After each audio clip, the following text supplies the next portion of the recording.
Could you hear me at all, or was I completely muted? You were completely muted. That is hilarious. Well, here's the good news. Uh, I can say it again. Okay. If you're tuning in for the first time right now, you're going to get the opportunity to hear from WT. He has a voice that has been in rooms all over the world. How many times around the world? 18 times with your voice? 18. Yes. Yeah. And when you hear him sing and perform, you don't forget about it. So, WT, if you don't mind, tell everyone watching a little bit about you. I've been singing now for 42 years. Uh, Wow. I've been the voice of many radio and TV commercials, and everything from McDonald's to um, Cadillac. I think I've sold jewelry, I've sold shoes, I've sold buildings and businesses, and yeah, think about. I was told once they stopped using my voice for a period of 3 months because my voice was in every time zone around the world, singing something either in Japanese or Filipino. I mean, I was singing in every language just about. Oh, So, wow.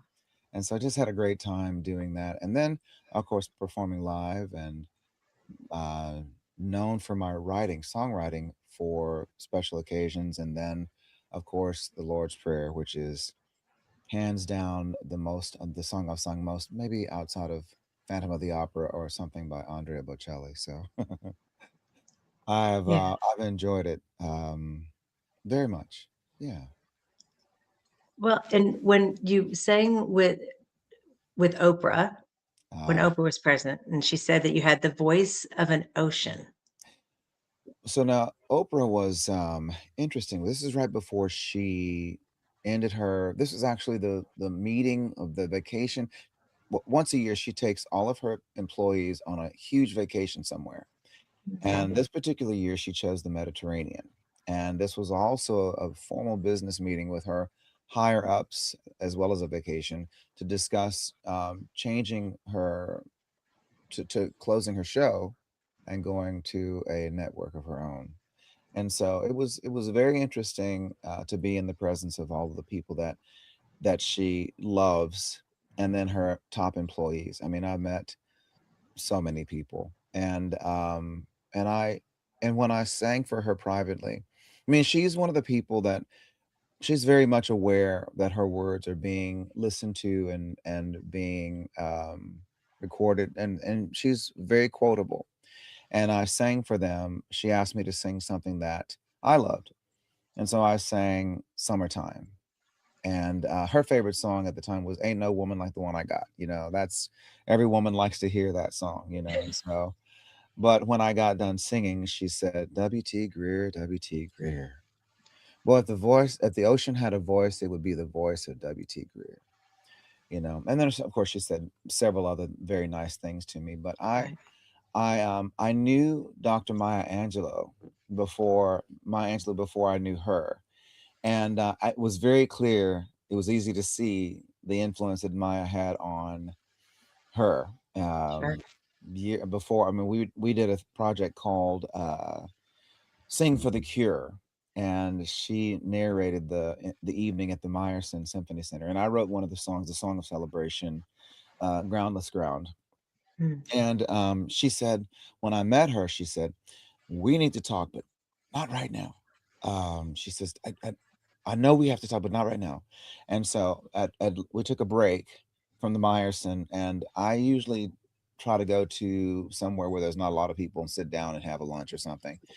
Right. And so the Barnes and Noble across from North Park is just a favorite place, and it was easy to get to. It wasn't fast food, and I could sit down and do some research for a book that I was writing. I Mm. walk in, I go upstairs, and there is Dr. Maya Angelou sitting at a table. And she said, "Well, this is the time." Look so, at that. so it was one of those God moments. It was amazing. And so she sat and told me about taking time and integrity and what was really important about learning people, Mhm. caring about what people thought in ways that were uplifting and encouraging. Uh, Very, Your sound went a little off, oh, WT. is it better now?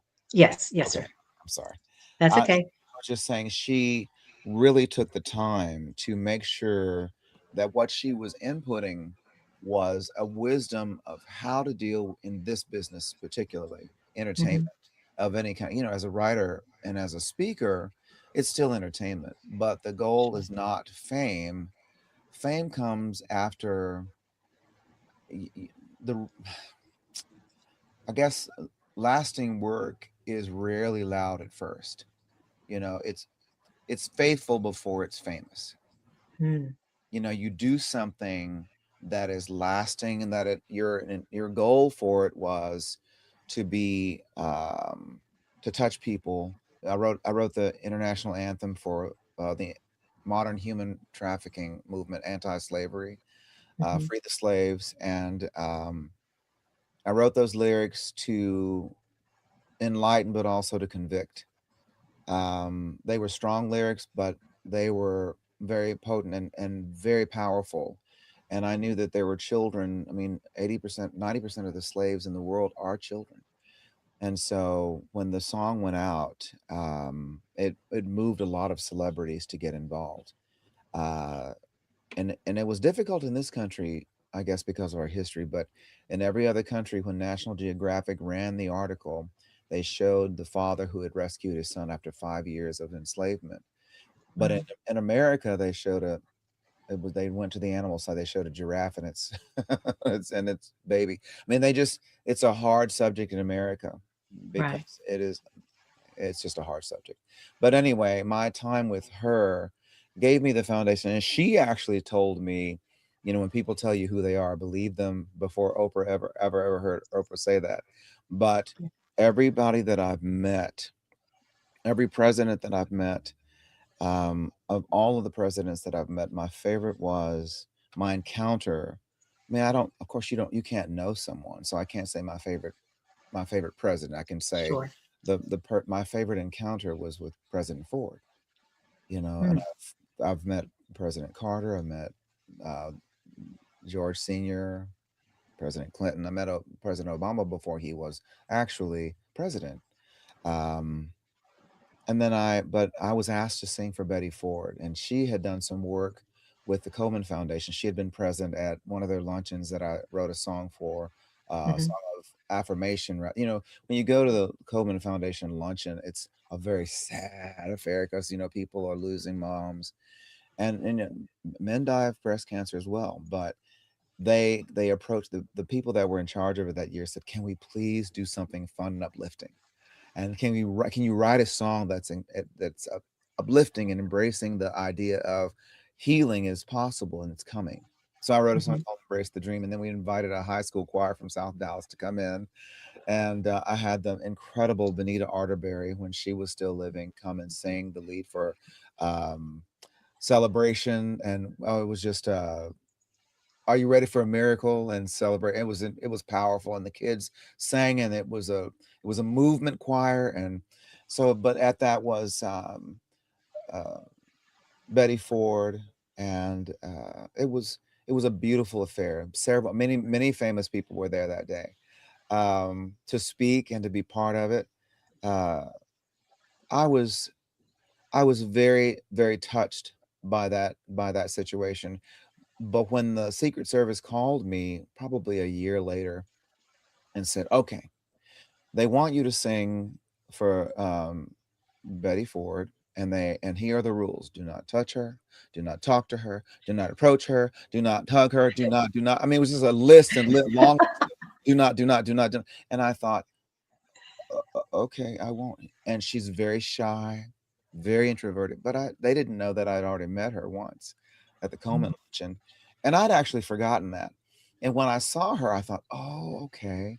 But there's 5,000 people out front, and she's sitting on the dais behind me, and I'm supposed to sing Amazing Grace for her. So I just turned my back to the audience, and Sure. and 5,000 is an exaggeration. There was a lot of people. So anyway, but I turned my back to the audience and I sang Amazing Grace to her a cappella, which is her song.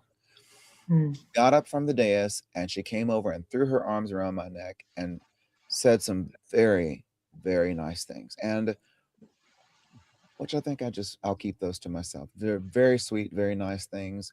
But that was the end of the program. And when it was Mm. over, the president made a beeline to me. He was sitting in the audience. He came up to me and shook my hand with tears in his eyes and said, "You will never know how you blessed my family tonight. I have never seen my wife do anything like that, ever."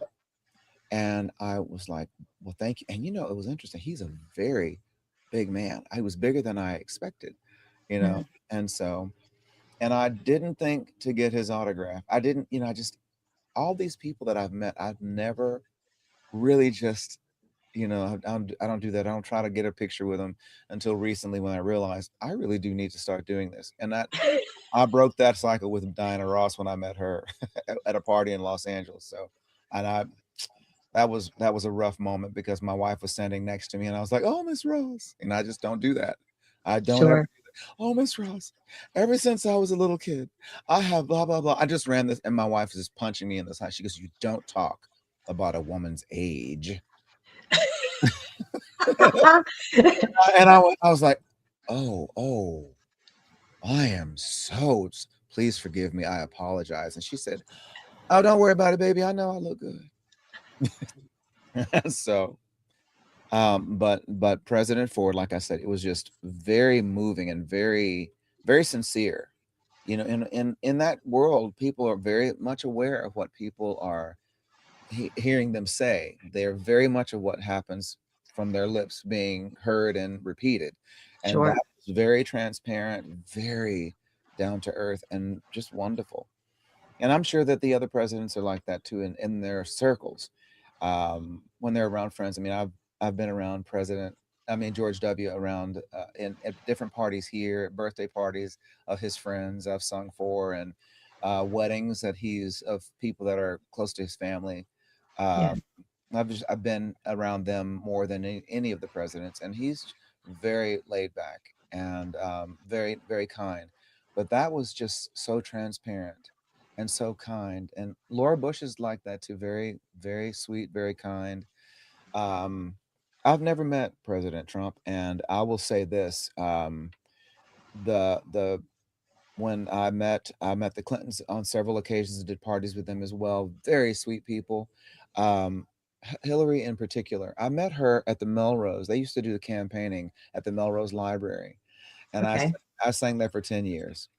And I met her in the lobby. She walked over to me and I said, "I'm W.T. Greer." She goes, "I'm Hillary Clinton. I'm sure we can count on your vote, can we not?" And and I thought, well, here's a politician all day. I did not commit to anything. As a matter of fact, I never even lean into politics. I just love the Right. people, and it was interesting because I didn't see her again for 4 years until the next time they were going to run, and Mhm. I was at a private function to sing for a fundraiser, and they were saying the security was saying she's going to come in this way. Please vacate this area. Blah blah blah. We're sweeping it for security. And so Right. I went back to the other part of the house and I sat down. I was actually standing in a doorway, and they decided to come the other way because she knew the residents and she was friends with the homeowner and et cetera. And she wanted to see, I guess, something back there. And I'm 6'4". I'm standing in this dark doorway, and Secret Service sees me and goes and puts his arm out like this, and she goes, "W.T. Greer, nice to see you again." And I thought, it's been 4 years. You are scaring me. Wow. Yeah. And every time I've been around any of them, regardless of political lines, the people are such that I mean, I understand as a Christian my job and the mandate by the word to pray for our leaders. It Right. doesn't matter who is on the White House. We have people in a country that we need to pray for, these leaders, because they're guiding not just us but our children and our children's children. Yeah. And this freedom was hard fought and hard won by multiple races, and just from the very beginning all the way through Civil War. And we there was a lot Right. of work to get people on a on an equal playing field, and it's still not there. But we have one mandate from heaven, and that is to pray for our leaders. And we also know that the word says that the government should be up on his shoulders. So I don't stress as much as I might ought to, as some people do, about political lines and all Right. the posturing and all the things. There's reasons for everything that they choose. And a lot of some of it's crooked, and we know that that's true. But in the end, peace and having the country free and having the freedom to pursue the things that you love. I mean, I can't even imagine what my life would have been like if I had been in a country where my course of study mandated my life from the beginning. Because I went to school to be a doctor. My degree is microbiology. Can you imagine if I was in I was in one of my classes and they rolled in a cart that had fetuses, babies in jars. Oh, wow. And that was, I mean, when you've been in it that long, that's not the shock. I think the shock for me was that all of those babies in those jars were my age. And I don't know, something about that just kind of threw me off. And I walked outside and I looked at the sky and I said, Lord, I really don't want to be a doctor. If I do, then maybe something that's not so intrusive. Um, I am 95% introverted. So I'm good on a stage. I'm good on camera. I'm good when it comes to teaching or one on one. But boy, you get me in a situation where I've got to tell you about your life or tell you about your health and tell you that you only have 3 months or 6 months to live, and then I've got to operate on you. I just don't want to put my hands on people as much, even in people. What a Right. just the idea of it was just like, what am I doing? And so I just told God, my life is yours. Do with it whatever you want. And there's one person in each of my mother's family that can sing, and one person in my dad's family. And it just kind of landed on me in the next couple of months. And on a dare, I auditioned for a job, and I knew how to play and sing 4 songs when I went to the audition. I mean, I thought, I'm just going to do it to get the guys off my back, because back in those days we had answering machines. Mm. So when the call came, we heard that you were a great singer and a piano player. Can you come down and audition? The message got heard all up and down the hall of the dorm. And I thought, I'm in the middle of a physics exam study, and I am not going to take time to do that. And of course, they motivated me with that time tested um, psychological banter with, "Walk, walk, walk, walk, walk," and I thought, all right, so I guess I'm going down here to do this. So I went down and I sang half a song, half a Lionel Richie song. And he stopped me, turned the contract around and said, all right, here's the contract. You're hired.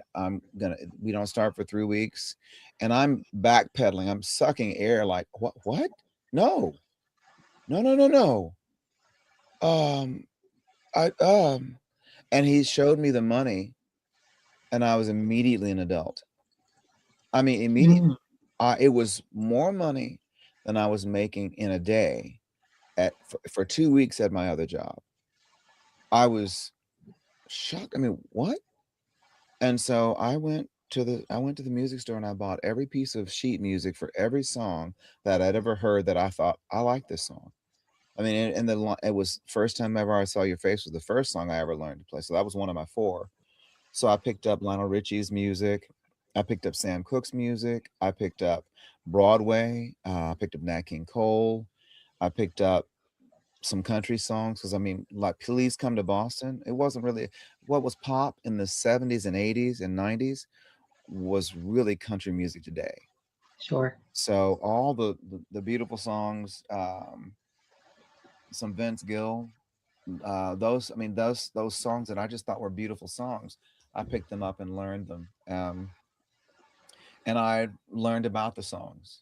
Mhm. And in my journey from there to now, I've met some amazing people. And when the Bible says that, I think, what is that? What is that scripture, Tanya, that says, um, the Lord sees a man that's diligent in his business, and he stand and he shall stand before kings, something like that. I think it's Proverbs 22, maybe it's Proverbs 22:29, something in the back of my head. Mhm. And so that has been a a true thing. You know, your gift will take you before great men and great and kings. And I've sung for royalty. I think my you know what, my favorite person that I ever met that was famous, and I sang for him and didn't even know it. I was doing the halftime show for the Dallas Cowboys with Mary Wilson from the Supremes. The song that I wrote for Coleman Foundation, um, Okay. wanted me to do it as a duet with her, and so I flew to New York. We recorded it. Um, she's since passed away. I guess I need to find that recording, but anyway, I've never released it. But she sang "Embrace the Dream" with me, and we did the halftime show. And we're back in the box, and there's a message that comes to the box, and it says, "I would love to meet you, Nelson Mandela." Oh, wow. And so I said, "Mary?" She goes, "Oh no, I've met him. You go." Like, okay, Mary. so so I leave to go, and he had left his box by that time. And so I leave the stadium, and I asked my wife if she wanted to go, and she says, "No, no, you go." And I went and I saw, they said he was in a armored bus, and there was the armored bus sitting right there at the in the A parking lot, where the blue parking at Mm. the time. And I went and knocked on the door, and the largest black man I've ever seen in my life And comes. you're 6'4". And he answered the door and he said, "May I help you?" I said, I have a message from Nelson Mandela that he'd like to meet me. What is your name? I said, W.T. Greer. He says, "Hold on a moment." And he shuts the door, and I stand there, and he opens the door and says, "Please come in." And I walk in, and Nelson Mandela is sitting at the far end of the bus. And I mean, it's just people, I mean, press, all kinds of people, security. And I step in, and he stands and he says, "It is a pleasure to meet you." And I started laughing. I'm like, "You are Nelson Mandela. I am not anybody." And he said, "No, no, no. You have the voice of an angel. Come and talk to me." I sat and talked to him for about 20 minutes. Mm. Just, he said, "Anything you would like to ask me?" And I just talked to him. It was like talking to your grandfather. It was amazing, and it was interesting too because, you know, I saw interviews with him when he interviewed with Oprah, and I Mhm. thought, you know, different people act differently when they're on camera versus not him. He was the same humble presence on the interview with Oprah as he was in Yes. person. It was just would never forget that, and I was so angry because I left the note in my clothes that I got had dry cleaned, and so. But anyway, it was one of those meetings that you just never forget. And I came in, I've had a chance to meet. Matter of fact, when I met Oprah, that was the week that Michael Jackson passed away. It was Mm. it was terrible. It was terrible. So anyway, so that's kind of my story. My prayer when I first started singing was, you know, I don't didn't know anything about entertainment other than what I saw on television. I was not managed. I didn't know that what I had as was a gift that I can hear something and just do it. And I didn't Sure. understand that that translated into writing the way that, I mean, writing is something that I knew how to do. And I guess having listened to nothing but hits my whole life and they stay in your head, then what you write is going to come out feeling and sounding like that. And so my prayer in the beginning, when you're a kid, you're and this is indicative of your growth in the in the spirit when you're growing Mhm. in the Lord. My prayer in the beginning was, "Lord, I give me a voice. If you want me to sing, give me a voice that you wouldn't mind hearing me sing solo in your throne room." You know, and Oh, yeah. that is, I mean, that's an honest prayer when you're a kid and you're thinking, "People are looking at me now. What am I doing? What am I doing? What am I doing? People are looking at me. Lord, you have to be the one that gives me Right. voice." And then as I got older, I realized he did that. And so my prayer changed to, "Okay, Father, Holy Spirit, ride my voice into the hearts of men and women where they cannot hide. They know it's you and not me. And they are touched and moved. And it doesn't matter what I sing. I Yeah. have I've sat in rooms when I'm so angry at either my parents or my wife or just angry about something that's happened. And when I start singing, whatever's happening in my spirit is completely negated. And like I was singing last week, and I look up and there's people weeping in the room, and I'm like, oh God, you're supposed to be having dinner, not weeping. you know so I have had to learn that I don't know if that's the right way to say it. I have stood on stages and I'm on my toes singing the Lord's Prayer or singing Phantom of the Opera or singing Andrea Bocelli, and on my toes thinking to myself, the audience is screaming and I'm thinking, I cannot believe this is coming out of my mouth. I Mm. cannot believe that this sound is coming from me. And the last time I did that, I was thinking, I am aging. I'm getting older. And I was wondering, I was listening to my voice and it's just getting stronger and stronger as I get older. And Yeah. I was thinking, how many more times will he let me do this? How many more times will I have this voice, this sound, to deliver? So anyway, and I've had many charities that call and ask me to come and just sing because it does add a different air, a different level of blessing, I guess, because I'm sincere about my delivering, you know, Sure. what he's giving me to give. And so, speaking of which, how we met, Exactly. Night of Superstars. Uh, Hmm. Greg Superstar Johnson is what he's listed as my phone in my phone. Love it. He's so kind and so wonderful, and he invited me to come and sing the Lord's Prayer for the charity there, and every year that I've been able to be in on this side of the world, I come and do it, and it's always there, uh, but he just matter of fact, I just got a message from Greg. It says, "Morning, brother. Would love to have you perform this year. Hopefully, you'll still be available for November 7th by then." So Yeah. there you go. Well, what's interesting when you mentioned in medical school, Yes. Well, just pre med. I wasn't there yet. I was sorry, not, apologies, yes, no, pre-med. not at all. The the I had this assumption you always knew you could sing. No. When you think about great voices, and by the way, when they're weeping, every time you sing the Lord's Prayer at the event, tears fall, right? They're not sad tears. It's as though your spirit is touching their spirit, Well, it's the Holy right? Spirit because we know that that's the prayer. Yeah. So I mean, I get that. Yeah. No, I didn't, Tanya. I didn't. I mean, I sang as a child, but I had a voice so high. I was like a soprano, Oh, and wow. so and I was in the choir, but I was not I was support in the choir. I was not. Yeah, I wasn't the singer in my choir as a kid, and I did sing, and I knew that I could sing, but Hmm. I would not. I told you, being severely introverted. I have friends Sure. from high school now who, who see me singing. They're like, "What? What is happening? Are you kidding me?" And so, but I had a lot of kids in high. I mean, there were like 1,600 kids in my high school class. So, Well, and and I you've was. been, Go ahead. go ahead. No, go ahead. No, I was very politically involved in high. I mean, I was president of my class, and so my senior class, and so I was not.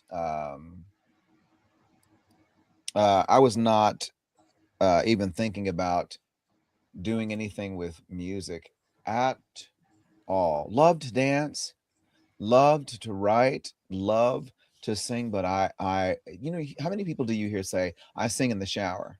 Oh, Well, I sing in the shower, but I also yeah, I sang in the shower and the car and the mhm. garage and wherever I could, but I wouldn't ever. I did not want it. And plus, my parents were very much like you need to be a doctor. You need to go to school for this. And, I sang for 20 years before my mother stopped asking me when I was going to get a real job. Oh, wow. Okay. And so I mean, they came from the country. I spent my early years and all of my summers in the country where if you don't grow it, you don't eat. And Mhm. if you raise it, you have to know how to get it from the hoof to the freezer. And so my background was very much, let's just say if things go bad in our country, as long as there's a water source, my family will eat, you know. Yes. I know how to do those things.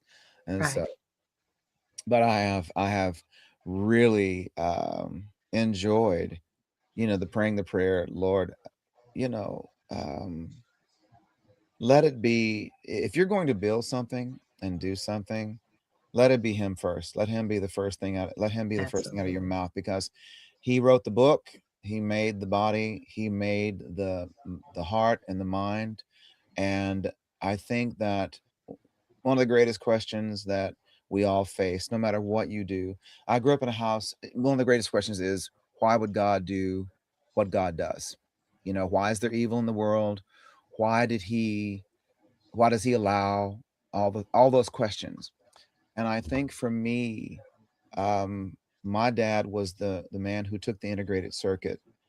He didn't create the integrated circuit, but he did design the silicone chip with he and his team at Low Power Schottky at TI. And Okay. he took the chip, the giant chip, and turned it into the little silicone chip, made modern technology possible. And he was on the team that created GPS. And Mhm. so I watched the world change from the time I was 9 years old until the time that my father passed away. I mean, you think about being 50 years where the world doesn't communicate well unless you can speak a language, Right. to everybody on the planet can talk now. It's whatever God did at the Tower of Babel is completely reversed now. And his only thing then was, he did that because mankind all actually got together and worked together past jealousies and stupidity. Right. There's nothing that they could not accomplish. And they need a little bit of time, I guess. They needed this time to figure out what it is they wanted to accomplish, and that other people could be blessed. There's enough people out there that understand that we're in this together. And I'm glad to be traveling around the sun in these years that I'm here, because I do understand, having traveled so much, that poverty is poverty, Yes. um, war is war, uh, and God's hand is not in any of that. He gave free will. I think this is the best explanation that I've been able to come up with in all of my reading and writing and traveling and listening and meeting. Why does God allow? Well, if you're married, right? And you have Yes. children, and Yes. but for your husband to love you, he had to be free to love you, right? He had to have Yes. it has to be his choice. You can't make anybody love you. You can't make anyone love you. And if we're created in God's image, and our feelings and our thoughts are but a mere reflection of the depth of his emotions and his feelings, then when we want to be loved, imagine how much he wants to be loved. When we want to be admired, and when we want to be sincerely appreciated and just admired and loved, it has to we don't believe it unless the people are free to make that choice. Could God make us love him? Yeah, but that's not real love. And Yeah. so free will, in a world where we're children, and we are children. I mean, my aunt is 106 years old, and she still considers herself a child. She'll be 100. She'll be 106 on August the 2nd. Oh, wow. So she says the word is why she's been able to live so long, and she's healthy and gets around fine. And but it's about relationship. And if God created this planet, and I don't care if it listen, if he did it in 6 days, that's like a big bang. Come on. That's a boom, and everything is just all of it. If Jesus can turn water into wine in a matter of seconds, surely God can age a world in 6 days. Sure. He would be tired. He needs to be resting on the seventh, right? so, so, um, but if you created a planet, and the proof of God for me is the fact that between man, there is no other creature. Like cats can mate, dogs can mate, and they create different kinds of dogs and cats. But there's no the fact that there is a missing link is proof to me that God looked at this planet after all he created and said, you know what? This creature right here, this monkey with this opposing thumb, this creature is the most advanced. I think that I would on land. Right. I'm gonna take this design that I did and breathe life into this mud and call it man. And to me, the fact that there's no link between us and them, I mean, that science tries to tell you, but Right. it's not genetic. It's just the design. I mean, Ferrari would be very angry if you said Ferrari came from a Buick. Okay? They would be so angry about that. Oh, So sure. so I think he took his great design and he breathed life in it, breathed soul into it, the thing that separates us from the animals. And he if you paint a picture, Tanya, you're gonna sign your name on it, aren't you? Depending Sure. depending on how good the painting is, right? But he did. He put his soul and spirit into mankind. He signed his work, and it's the soul that's within us. We're created in his image. And so that to me is proof that there's God. Then why does this all of this thing? Because people do bad things. They don't understand the limits of kindness and love to love the next person like you want to be loved yourself. Do unto others. All that is such a basic lesson, but it's hard to get to. And it may sound very basic, but I think after all of the studying that I've done, all of the high-minded things that I've read and heard and seen, I think that God would have to be so profound, but his message would have to be simple enough for the most simple among us, for a child to understand, for the person who never ever can do calculus or even basic math, a person who, I mean, even the little man overseas that worships the chicken or worships the stars, worships the chicken, knows that the chicken didn't make the stars in the sky above him. You know what I mean? There's proof in your heart that God is who he says he is. And so Yeah. that to me is the foundation of what I am and why I sing the way I do. And for me, the proof is he took me from where I was and elevated me so quickly into the place that I've been. I mean, people work. I mean, I've been teaching voice now for at least 15 years. And it's hard work to teach someone how to marry their emotions to their voice and their thoughts and turning that into a message that matters and touches people. You're not on stage to be lauded, you're on stage to serve. And Yeah. so that's very difficult to teach, and he got me there in a matter of a month. I mean, I went from medical wanting to go to medical school to singing and performing live in a matter of a month and a half. Yeah. So and I have loved what I do. I have loved what I do. I've seen businesses grow after I've written for them. I've just seen millions and millions and millions of dollars raised Sure. because they honor, if they bring me in, they know that they're honoring God. And so, and I've been blessed to have also worked for different cruise lines. I've been to some of those beautiful places in the world as well. I did my show and I also played the piano and sang on several different cruise ships around the world. And oh my gosh, I've sung for the big, when Amway used to have its big shows. I've done those, and IBM, and I just had a great time. And when I was able to take my children with me, we went, and Yeah. I spent a month in Europe with my son when he was 11, turning 12. And for those parents that are out there that are homeschooling, don't think for one second that you're not building something, just like those of us who are in the watching this show because we're building a business. Right. You're building lives. My son was studying Vasco da Gama in world history in third grade, and when we when we got to Europe, it's a lot of walking, and so when you're Right. 11, I mean, Dad, do we have to walk everywhere? I'm like, well, yeah. I mean, you need to see what's here. I mean, this is what you've been studying. Right. He goes, but not one more church with dead people in the floors. Please, no more. So, but That's so good. by that time we were in Florence, and of course Leonardo da Vinci is there, Right. and then we get to Portugal. I mean, we made it through Michelangelo and Leonardo da Vinci in Florence, and we saw the Statue of David and all the things. Then we get to Portugal, and we're in Lisbon, and there's the Geronimos monastery, and Mm.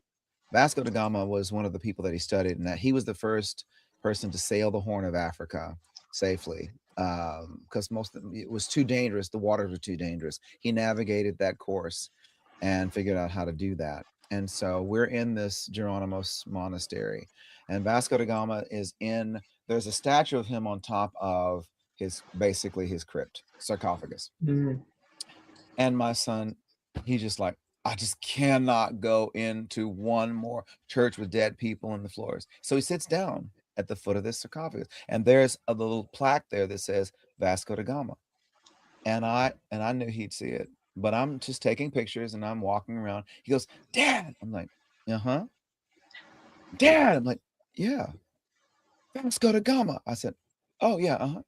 He goes, he stands up and steps back and looks at it. He goes, is he in there? And I said, yes, he is. And he was never the same. He wanted to see everything. And by that time, it was time. So when we got back over to Italy, we went from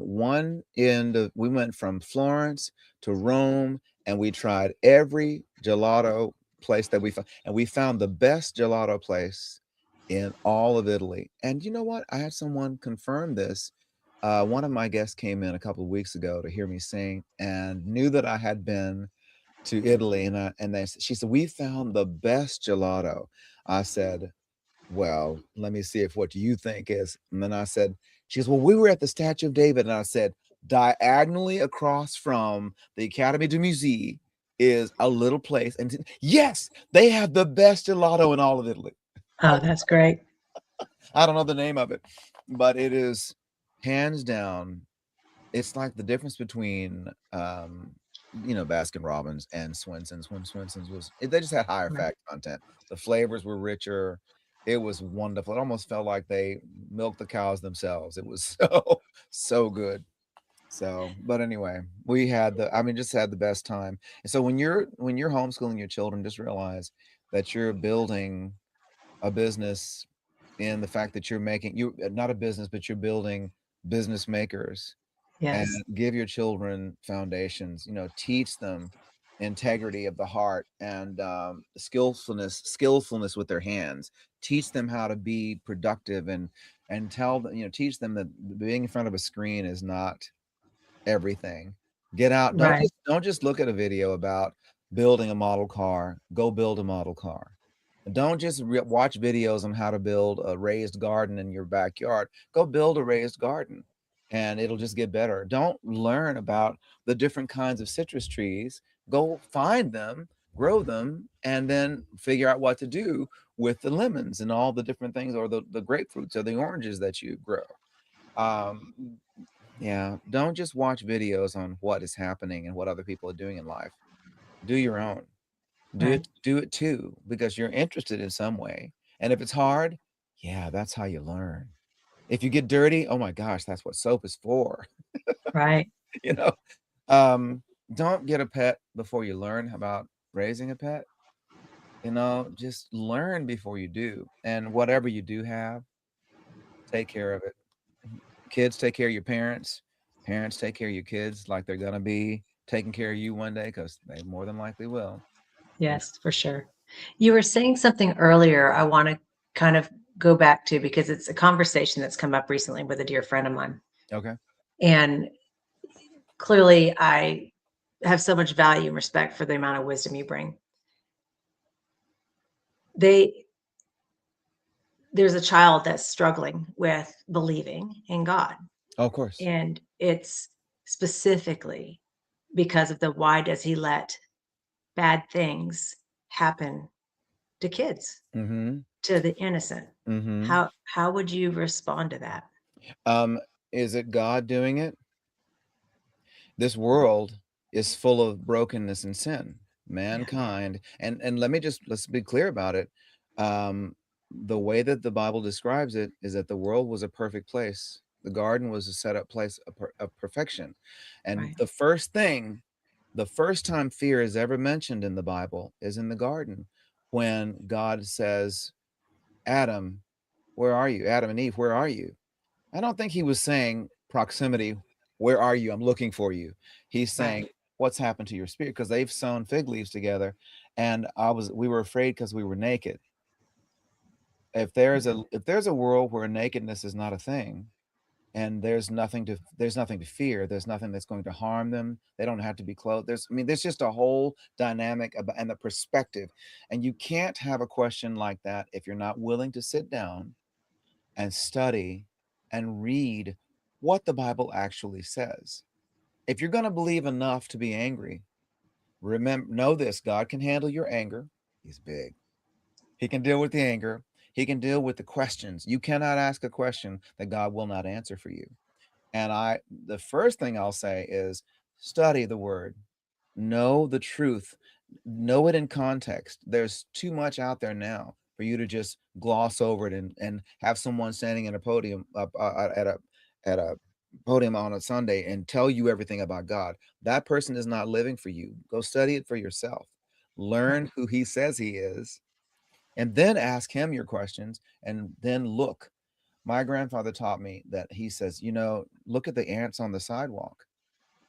He's there. Look at the birds in the trees. He's there. The whole world shouts his glory and tells the truth about who God is. Yeah. There was a man who asked me this very question. And I said, I think the first question for you then is, not just why does God allow bad things to happen? You kind of need to know whether he's real or not. So why don't you ask him that question? Start there. Start with the first thing. Are you real? Is this world really yours? Just ask the question. And he said, okay, I will. And so he's dropped his child off at daycare, and he's on LBJ driving down 635. And he decides then that he's just angry. Well, God, if you're real, just prove it to me. And he Mm. gets sideswiped by an 18-wheeler. His car rolls underneath it, and he's trapped and squished in this car. And they Wow. bring out the jaws of life to pull him out of the car. He gets out. He says, he comes and tells me this next week. He goes, there was not a scratch on me. And I just kind of that'll teach you to ask a question like that when you're driving in a car. Like, oh my gosh, what a terrible time to ask God if he's real. But I wouldn't have known that. But he says, I Right. now know he's real. I now know he is real, and he is who he said, because that happened. And it was the driver of the truck. He says, I didn't even see you. And he says, and I saw him, but there was nothing that I could do. I was trapped. Yeah. And so he says, he says, never been no more terrified in my life. But I've since put that's been my go-to. God does not need man to prove him. God is God all by himself, and he is not a man that he should lie. And Right. so I always tell children and people who are children, Right. ask God to show himself. Ask God, if you're real, show me. And then teach me how to see you. And then one step at a time, because George Washington Carver, there's a famous story about him saying, God, I want to do something for you. And so he says, I would like to do this. And God said, smaller. What I'd like to do this. And God said, smaller. He goes, well, and he gets all the way down. He goes through all these things and gets down to a peanut. And God's got, okay, now I can work with you. And God shows him all the things to do with a peanut. And then from there, he developed all heart surgery. I mean, he just went from it started at a foundational level. Oh, yeah. And so I would say, start with the simplest thing. Do you even believe that God is who he says he is? And that's really the struggle. You're trying to figure out if he's God. Now, if he is God, you're going to figure out, am I going to obey what he says? And the problem is obedience for all of us, including Eve and Adam in the garden, is difficult. And so Sure. that's why bad things happen in the world, because we are disobedient and we do bad things, and we are greedy and we do bad things to other people because we want to make money. And if it hurts other people, well, we might be able to justify it. If we have enough money, we can pay them a legal fee and whatever, or, pay them off. But we did Mhm. bad things. I mean, because we wanted to be wealthy, but we put wealth above the welfare of other people in some cases. Or you just don't want to share your toy at school, or you don't invite friends over because you don't want them breaking your stuff that your parents paid for that you didn't, but it's Yeah. still yours. I mean, we're disobedient. And so that's why bad things happen. And it's difficult in a world that's broken for there to be the kind of world where there's freedom from. The Bible says that it will come though. It will come. The word says that he will return and things will change. And that's the hope of our salvation, is that he lifts us up in grace and mercy even now in the midst of the dark world. Yeah. And but these are things that I'm not a preacher. I'm not a preacher, but I want to. I'm sorry, but You're good. I study and I want to know, Right. because my life is my own, and I'm gonna stand. This is the thing that catches me, is that if he is God and he's God all by himself, then what he says is real. What he says he's going to do is real, and I read that I'm going to have to stand before him by myself and give an account for my time on this earth, and I want as little of the bad things before him. I would like my good things to outweigh those things. He says Sure. he'll burn all that up because he is mercy, he is grace, he is all of that. I would love for all those things to vanish, because I've done some bad things in my life too. I've made some bad choices. I've done some things that have embarrassed me before God, but at least I'm trying to look at him and see him and grow and learn. So I would say to the child, he is a God of love. He is the God of love. He is, and I would say it like this, because this is how he said it: "Thou shalt have no other gods before me." In saying, "Thou shalt have no other gods," it's a small g. He's saying there are other gods in the world, but thou shalt have none before me. He is saying that there's all kinds of stuff out there. You can bow to anything. If you don't bow to him, you'll bow to something or some other entity. There's other things in this world, but thou shalt have none before me. And that sounds like someone who wants to be chosen, someone who wants to be loved. That sounds like all of us. You know what I Yeah. mean? So, yes, bad things happen in this world, but that wasn't God's decision. It wasn't his choice. And there are miracles that happen all around you from people that he does rescue. I mean, there have been more miracles in my life than there's no way for me to even begin to tell you all the things that he's done for me. But starting with my voice, he gave me a voice to sing.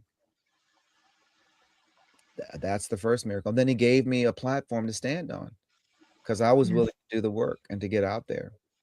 Am I famous? No. Did I want to be famous when I was young? Yeah. Can I be famous? Maybe. But is that my goal? No. My goal is to leave something that's lasting, set a foundation for the next person who comes after me. The students that I teach, I think one of the best things that I could, because Hollywood and all that, we've seen and seen and seen how hard it can be. Yes. And but my students, every one of them that I've ever taught, they've heard me say, these are the most important words that you can say, and say it with a smile. Oh no, thank you. Oh no, thank you. Because I've had too many friends die from silly things, but choices that they made, or they happen to be in the wrong place at the wrong time. But then I have a lot of friends that are still out there. Vic Damone was my mentor, and he was very interesting. Frank Sinatra said he had the most beautiful male voice on the planet. And so when I met him, I was singing for his daughter's wedding. Now, that was, first of all, the one thing that was hard for him because, of course, he'd want to be the one singing for his daughter's wedding. Right. But she chose me, and I didn't know him, and I didn't know I didn't even really know who he was. And so Versace came walking up to me in the down the middle aisle of the church when the wedding service was over. And he walks up to me, he goes, "I don't give compliments. I don't have to." I said, "Oh, okay." He goes, "But you gave me chills on my face. I will help you if I can." I said, "Awesome. Who are you?" And that was, nothing more humbling to someone who is famous, but you don't know. He goes, "Well, I'm Big Damone. I'm the father of the bride." And he was so humble in that. That was amazing. And so I wrote him a note later. Of course, I got online to figure out who he was and all the things. And I was blown away, blown away. And he sang at the reception. My band played for him to sing. And I left him a note. And he wrote a letter to Clive Davis for me at Arista, and that's where Whitney Houston was. But people have choices, and it wasn't Clive Davis. He passed that letter on to head of the music A&R department, and that person had someone else they were working with. And I had a song on the radio at that time that was all over the world, and I did that on my own with the help of my friends, of Of course. course. With the big guy. But he said to me, he goes, I mean, he strung me along for 3 months, and I finally said, "You're just never gonna want to help me, are you?" He goes, I am not. You got somebody else you're working with, and I am not your decision. I'm not your choice." He goes, "You're a smart guy," and that's the last time I talked to him. But if I ever got my chance to talk to Clive Davis, I would tell him, "Hey, it wasn't because I didn't want to come work with you, and I was grateful for Vic Damone's letter to you, but some doors close, and some people make choices that So this is, I mean, famous. I think I am happy. I had to be happy first. And Sure. now that I know how to be happy, I could be famous now if God so chose to open those doors for me to be famous. So, but I still feel like I haven't answered that question for the kid yet. Oh, Um, no, I feel like you did answer the question, did I? WT. Did Yeah, just because I think the biggest part of that is exactly how you challenged the friend of yours when you said, I think you need to start with the first question, which is ask him if he's real. Yeah. You know what? I will say that this is true. This is the last part of that for the Mhm. children that have those questions. Remember, just because you're young doesn't mean that you're not smart enough to understand these things. Do not let any adult tell you that you are not old enough to understand, because you can read just like they can, and God will speak to your heart just like He will anybody else. So you ask your questions. You ask this question as many times as you need to ask it. The very question that you're asking other people: Why do you allow? Are, are you acting? But be fair. Are you allowing bad things? Is this you? I mean, just complete the cycle of questions. Don't just say, "Why does God allow bad things to happen?" Ask, is it really you, God, that's doing that? Or is it people just doing bad things? Can you stop the bad things from happening? Wait for the answer. He has in my life, he stopped a lot of bad things from happening. He has stopped a lot of bad things from happening. But I was obedient to not go in that place or not go over there or not enter into business with that person, or, I was obedient to listen. So if you're going to ask questions, know that he will answer you, but also be willing to hear, be ready for the answer, but also be willing to listen. So now I feel like I've answered the question. Oh, wonderful.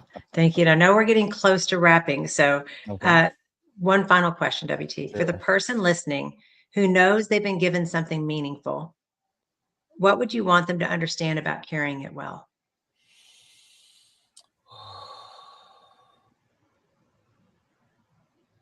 Be diligent to be ready when it's time to hold it and carry it. Do not grow weary in doing good things. Never stop learning. Never stop learning.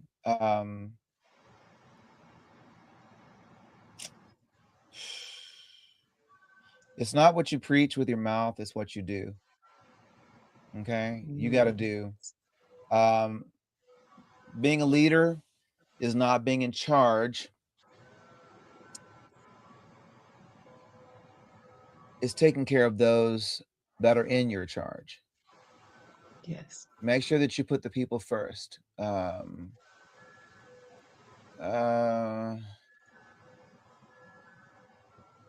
Make sure you're not just busy.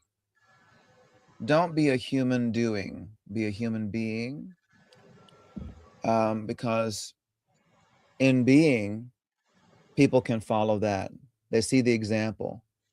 But if you're just doing and doing and doing and doing and doing, you're you might even get frustrated and step on other people's toes. Don't realize that if God would let you do it all by yourself, what kind of a nightmare you'd be.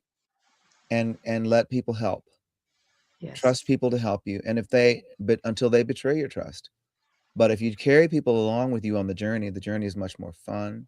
So be a human being, be a leader. Um, but a leader is someone who serves. You don't get to lead unless you know how to serve. One of the greatest lessons that I've ever learned is that very thing. I was asked to come and sing for this lady would come to the Melrose, and Mrs. Susan Brown. She would come to the Melrose, and she would say, "I have this little place in Missouri. Would you? I would love for you to come up and sing at it sometime." And for 3 years, I would think, "What in the devil is in Missouri?" Okay, so I finally said yes. My wife was pregnant with our first child, and she said, "Well, now you'll have to fly into Springfield, and you'll have to drive a couple of hours. I'll rent the car. I'll fly you out, and I'll put you up at in my place, and it's a little lodge." And we get there at nighttime, and my wife says, "If we have to turn onto any dirt roads, you are taking me back to the airport." So, so she goes, "All right, it's a 2-lane little asphalt road. It's asphalt. I'm good. Let's keep driving." And we get all the way in, and there's this massive Italian statues and water feature at the entrance of the Lodge of the Four Seasons. It's a four-season resort in the middle of Missouri at Osage Beach, and Lake of the Ozarks. And it's Mhm. a and so we're the next morning she picks us up in this Mercedes limousine. And she goes, "This used to belong to Ernest Borgnine." And I said, "So when you say this little place, how much of this is actually yours?" "Well, now we're driving down a road, and the Lake of the Ozarks is bends and just it's just a giant, like more I guess more shoreline than the coast of California because of the way it Oh, wow. bends in on itself." And so she said, "Well," I said, "Well, how much of this is actually your family's?" And she says, "Well, we own all of this, and across the water, all of that over there too." I'm like, What?" I said, You should not sell your place the way you sold it to me." Because I was like, "Okay, I guess we'll just go on a vacation. Well, it'll be a little upright piano." I get this is full grand, and her dad gave Tony Bennett his start in Kansas Mm. City. I mean, it was one of those things. And so anyway, she ended up funding my first record project. And I think that, I mean, I guess when you realize that there are people out there who have so much, you think that they're going to be like that. That she's driving the limousine, but it was practical for where she was and how far she had to drive, and carrying children around. The Suburbans at that point were not what they are now, so Right. this was very comfortable for her small children that she was packing up and down the road back and forth to other businesses that she had. But when I got there, the person who carried our luggage, we got there at like 11 o'clock at night, was one of her sons. Oh, He okay. was dressed in livery, and he was packing luggage. And the other son, I mean, every one of them worked every job at the hotel, from garbage detail, cleaning rooms, to bellman. I mean, when they were growing up, at every level, before she let them do any management level business, they had to do everything below that. And so her oldest son is one of my dearest friends. He was off at college when we first got there. And when he came back, he was the one that determined whether or not I was actually a good singer or not. She says, "I think you are, but I'm going to wait for my son to decide." And Mark Brown is just a great man. He's just a great man and a great friend. But and Susan and her husband are just great people. I mean, they're wealthy, and Mhm. and to be honest with you, the wealthiest people that I've ever met are all down to earth like that. Every one of them. I mean, from the president makers and the people that I whose homes I've performed for, they're Right. just really down to earth. It's the ones in between that have a hard time with wealth. But I mean, I've just never been treated better than by the Perot's of this world and the Simmons of this world.